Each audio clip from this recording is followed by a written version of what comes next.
So I think about a lawsuit the second it comes through the door from the perspective of how we're going to explain to normal, everyday people why we're on the right side of this thing.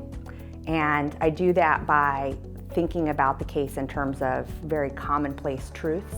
So defense themes that resonate with people about what they want for their own lives, the choices that they would make for their own health. It could be as simple as the woman, the plaintiff, let's say, needing something in her life to change. It could be the plaintiff in a moment deciding that she was going to do whatever it took to survive. It could be a story about plaintiffs that were taken advantage of by their own lawyers.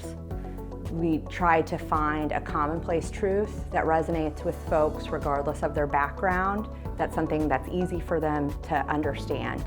And that's one way that we break down really complicated scientific and medical ideas to make it about the individual moment of choice for a person. So I was not a math science person myself. I was drawn to literature and languages, even poetry. So I am able to easily put myself in the shoes of a jury and understand that they are going to need the concepts digested for them. They're going to need to figure out the science sort of brick by brick and starting with the very first easiest premise to grasp. And if you can find analogies and think about it more as a teacher than as a lawyer, you're going to use language that's simple enough for everyone to understand. So I practice this a lot. I talk a lot about the cases that we have.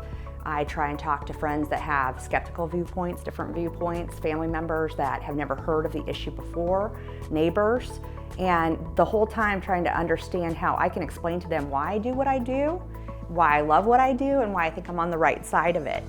So by practicing and explaining those scientific concepts really simply in very simple, easy to understand terms that they can analogize to experiences they've had in their own life, we kind of unlock the key that way.